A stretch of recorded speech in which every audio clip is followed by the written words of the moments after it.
Hello, students. I hope that you all are fine and safe at your home. And today in this video, I'm going to explain you the question answers of class 11th lesson number 1, the portrait of a lady. Already, I have explained you the summary in my previous video. Just go through it and then do the question and answers. So here we go.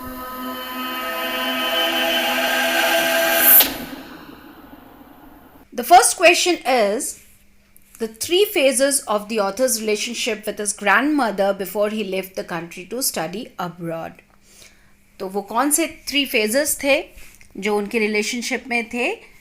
First one was childhood, when he went to the village school and the grandmother helped him to get ready and went to school with him. तो जब वो छोटा था तो grandmother उनकी जो है help करती थी उसको तैयार होने में और उनको स्कूल पहुंचाने में. Then comes the age of boyhood and at that time he went to school by a bus. He shared a room with grandmother but she could no longer help him in his studies. And यहाँ पे change आया कि room तो वो दोनों share कर रहे थे बट अब वो ग्रैंड माँ जो हैं वो उनको स्टडीज़ में हेल्प नहीं कर पा रही थी. Then comes the third age, early youth, when he went to the university and was given a room of him own. और जब वो यूनिवर्सिटी गए, वहाँ कॉलेज में पढ़ने लग गए तो उन्हें खुद का उनका पर्सनल रूम मिल गया. And the common link of friendship was snapped. Snapped here means broken. तो जो कॉमन लिंक था फ्रेंडशिप का वो भी दोनों के बीच जो है वो ब्रेक हो गया. So what are the three stages? Childhood, boyhood and early youth. Then come to question number 2. The three reasons why the author's grandmother was disturbed when he started going to the city school. तो जब वो city school जाने लग गया तो grand mother क्यों disturb थी, वो थ्री रीजन्स आपको लिखने थे. So the first reason was she hated western science and learning.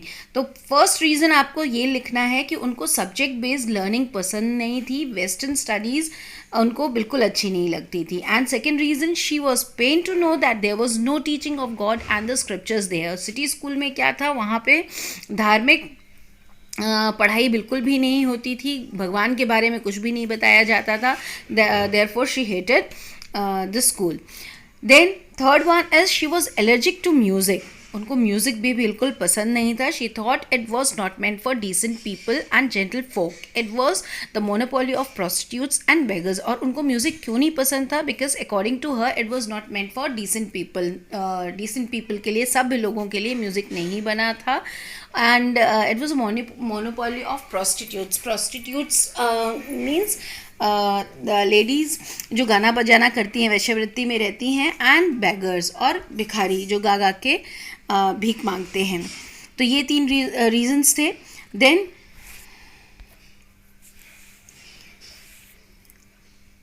Comes the next question number 3. Three ways in which the author's grandmother spent her days after he grew up. So the three ways in which the author's grandmother spent her days after he grew up are: she lived alone. तो अब तीन ways आपको बताने हैं जिस तरीके से grand माँ अपने दिन काटती थी जब खुशवंत सिंह बड़े हो गए. So the three ways in which the author's grand mother spent her days after he grew up are: she lived alone in her room as she had accepted her loneliness quietly.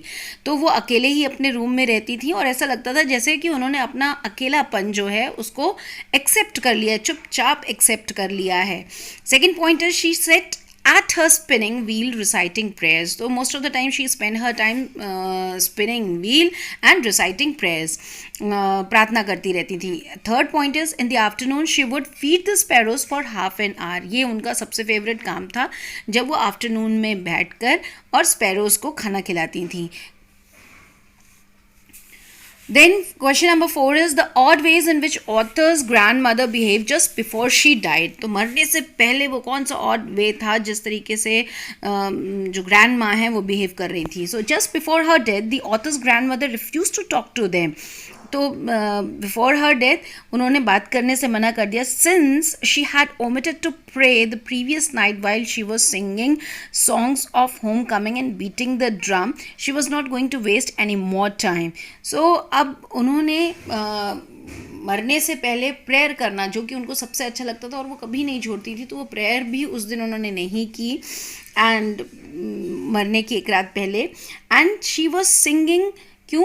Because she was singing songs of home coming, घर आने की खुशी में जो गाना गाया जाता है वो गा रही थी. And she was beating the drum, ढोलक बजा रही थी. एंड ऐसा लग रहा था कि वो अपना टाइम अब वेस्ट नहीं करना चाहती हैं. और वो गाना किसके लिए गा रही थी, किसकी आने की खुशी में गा रही थी? खुशवंत सिंह विदेश से वापस आ गए थे, पढ़कर अपनी पढ़ाई पूरी करके वापस आ गए थे, तो उनके आने की खुशी में ढोलक बजा रही थी और गाना गा रही थी. शी इग्नोर्ड देयर प्रोटेस्ट, और उनका बिकॉज फोर्सफुली बजाते जा रही थी, कंटिन्यूसली बजाते जा रही थी, और आस पड़ोस की नेबर्स को भी इकट्ठा कर लिया था, और बार बार घर वालों के मना करने पर भी उन्होंने उनकी बात इग्नोर कर दी. तो उनका जो विरोध यहाँ पे प्रोटेस्ट जो दिखा रहा है कि किसका प्रोटेस्ट, कि खुशवंत सिंह के पेरेंट्स मना कर रहे थे कि नहीं करो, लेकिन फिर भी वो करती जा रही थी. She lay peacefully in bed praying and telling beads, और एंड आफ्टरवर्ड्स शांति से वो लेट गई और अपनी माला फेरने लग गई और प्रेयर बोलने लग गई. Now come to question number 5. What is question number 5? The way in which the sparrows expressed their sorrow when the author's grandmother died. तो वो तुम्हें वे बताना है किस तरीके से स्पैरोज ने जो है अपना दुख, अपना ग्रीफ जो है वो एक्सप्रेस किया जब दादी की डेथ हो गई. Thousands of sparrows sat silently surrounding the dead body of the author's grandmother. There was no chirruping and they were quiet. वो चुपचाप बैठी थी, शांति से बैठी थी, नहीं तो इतना शोर करती थी, चू चू चू चू चू करके पूरा ऐसा लगता था पूरा घर सर पे उठा लिया उन्होंने. बट जब वो ग्रैंड माँ की वो देखने आई उसकी डेथ के बाद, तो they were just sitting quietly, और सबने माँ को, ग्रैंड माँ को घेर लिया था.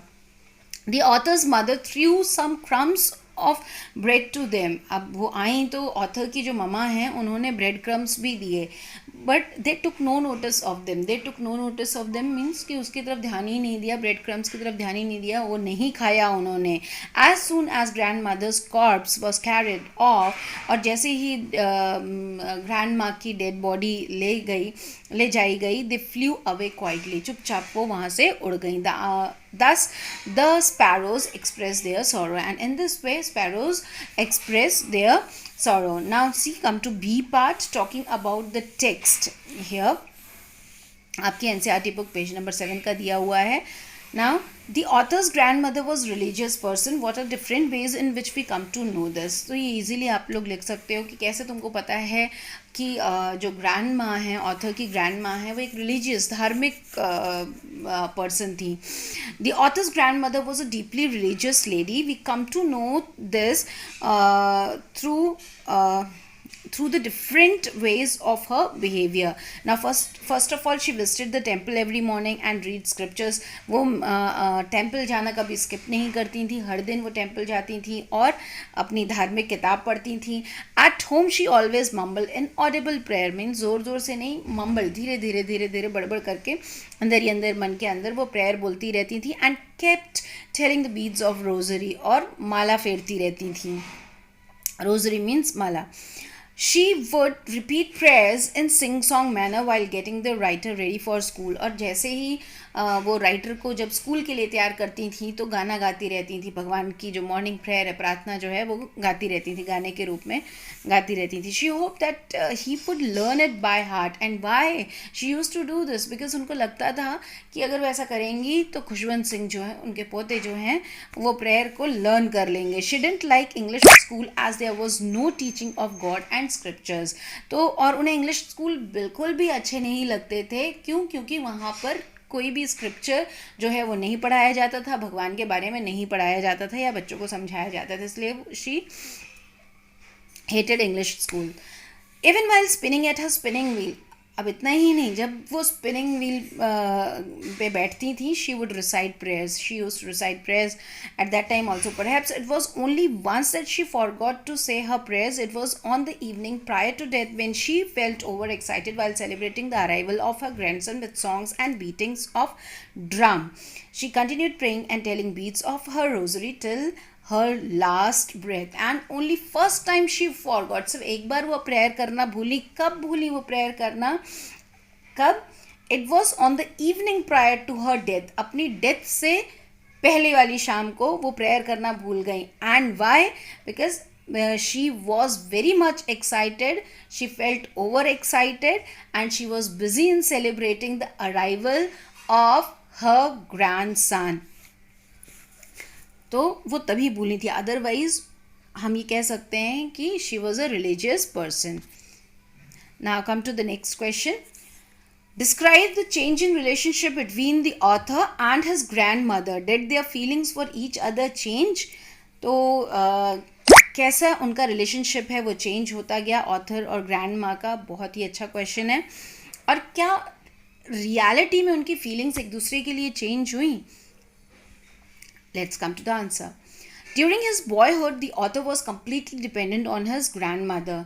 जब बॉयहुड, जब वो बच्चा था, तो वो कम्प्लीटली अपने दादी के ऊपर डिपेंडेंट था. She was a part of his life. The turning point in their friendship came when they went to city. So during, यहाँ पे बॉयहुड लिखा है, उसको चाइल्डहुड कर लें. During his childhood the author was completely dependent on his grand mother. Because जो boyhood phase आया है, जब वो city, when they move to city, तब आया है boyhood. When he was a child, he was completely dependent on his grandmother. She was a part of his life. The turning point in their friendship came. और turning point कब आया, ये भी important question है जो कि इसी से बन सकता है. The turning point in their friendship came when they went to city. जब वो city गए. She could no longer accompany him to school as he went there by bus. बस से जाता था तो वो स्कूल उसको छोड़ने जा नहीं पाती थी. They shared the same room but she could not help him in his studies. अब वो रूम तो सेम शेयर करते थे बट वो उसको पढ़ा नहीं पाती थी. She would ask him what the teachers had taught. She did not believe in the things that were taught at school. जो भी स्कूल में पढ़ाया जाता था उस पर वो बिल्कुल विश्वास नहीं करती थी. And she didn't like that at all because she was distressed means she was upset that there was no teaching about God and the scriptures. भगवान के बारे में और धार्मिक किताबों के बारे में कोई भी जानकारी बच्चों को नहीं दी जाती थी, नहीं पढ़ाया जाता था, इसलिए उनको इंग्लिश स्कूल अच्छे नहीं लगते थे. She felt offended that music was also being taught. और वो बहुत ज़्यादा परेशान थी कि वहाँ पर म्यूज़िक भी पढ़ाया जाता है. And she expressed her disapproval silently. After this she rarely talked to him. और इसके बाद वो बहुत कम बात करती थी ऑथर से.